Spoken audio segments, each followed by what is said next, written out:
All right, everybody, I'm Logan Alec, I'm a CPA, and this is my stimulus update for Wednesday, September 9th. Well, we have now seen the new Republican skinny bill, and sure enough, it bears a lot of similarities to the draft that I went over on August 22nd.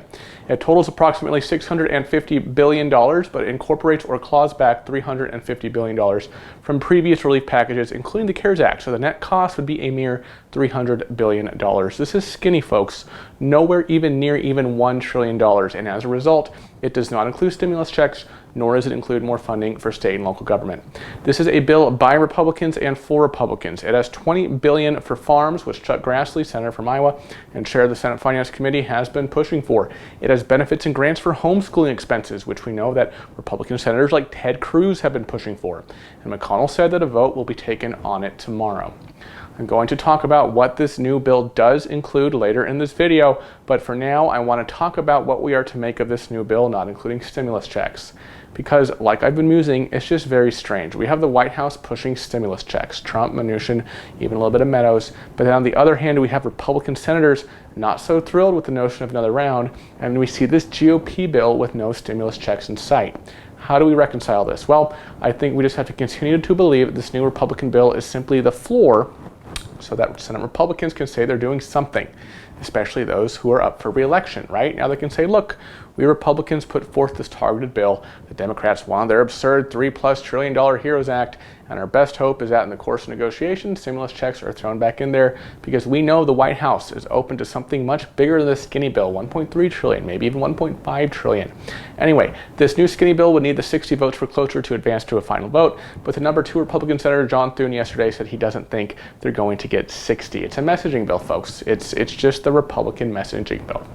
And as expected, Pelosi and Schumer did not like this skinny Republican bill one bit. Pelosi was on Bloomberg yesterday saying that this bill insults the intelligence of the American people. Pelosi and Schumer issued a joint statement yesterday that I'll discuss at the end of this video. But remember what Meadows said yesterday. He's more optimistic about a stimulus deal getting done now than he has been in a long time. But on the other hand, we have Secretary Mnuchin saying just today that he's not sure if a deal will get done. And frankly, if I'm being honest, I'm not sure where Meadows' optimism yesterday came from. We might just be looking at more presidential memoranda and executive orders as the only form of stimulus in the near future. Remember what Trump said about using the $300 billion in an account for stimulus checks? Because look, I look at this Republican bill, right, and I just don't see very much. I don't see very much at all. That being said, what is in this bill? Well, it includes liability protection similar to the HEALS Act. I've already covered this in a previous video, link at the top of the screen. It includes unemployment with an extension of the FPUC through the end of the year, but for only $300 per week. This payment would be retroactive to the week ending August 1st and would last through the week ending December 27th. Now, there's nothing in the bill that mentions Trump's unemployment memorandum, so it seems that this amount, this FPUC, would be in addition to the unemployment payments that were issued and are being issued under Trump's unemployment memorandum. So if this Republican bill were to magically become law, that means that for certain weeks, folks would in fact get $600 a week or potentially as much as $700 a week. $300 from the FPUC in this bill, plus $300 or $400 from their states for the 3, 4, 5 weeks, however long the FEMA grant lasts in that state.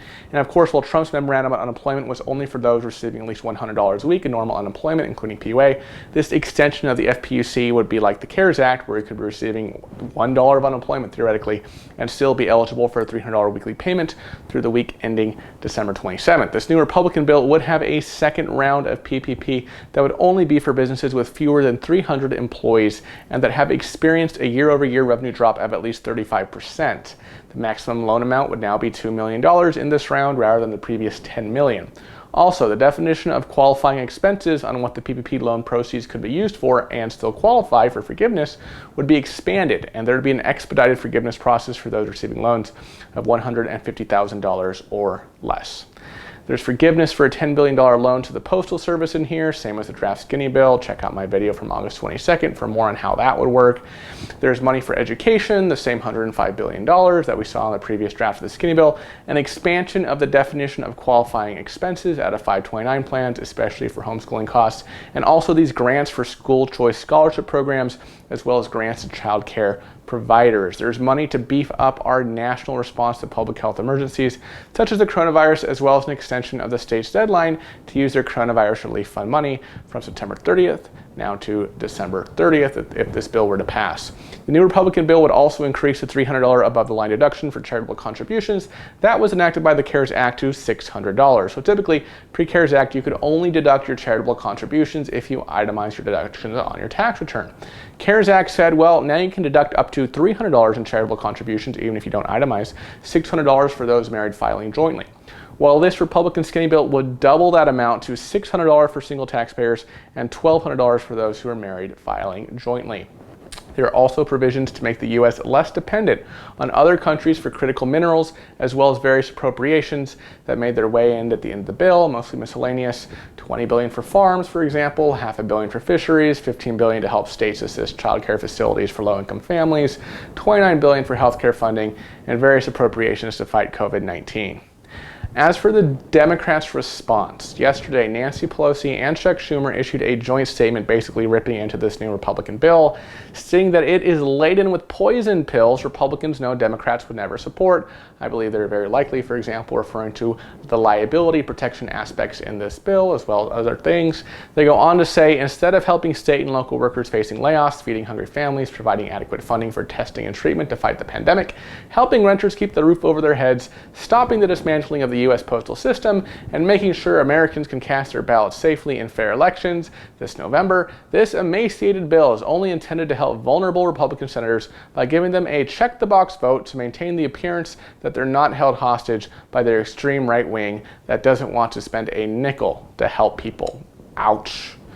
Yeah, I'm really not sure why Meadows was so optimistic yesterday about stimulus negotiations. I do not see a bipartisan spirit here among either party, unfortunately. In terms of unemployment, yesterday Washington, D.C. was approved for the FEMA grant, leaving only Nebraska and Nevada as yet unapproved, other than South Dakota, of course, which will not apply. Florida is expected to start paying benefits this week, so now Florida is purple on the map for a retroactive 3 weeks worth of payments for the weeks ending August 1st, August 8th, and August 15th. All right, everybody, that is my stimulus and unemployment update for today. Thank you so much for watching, and I will see you in the next video. Bye-bye.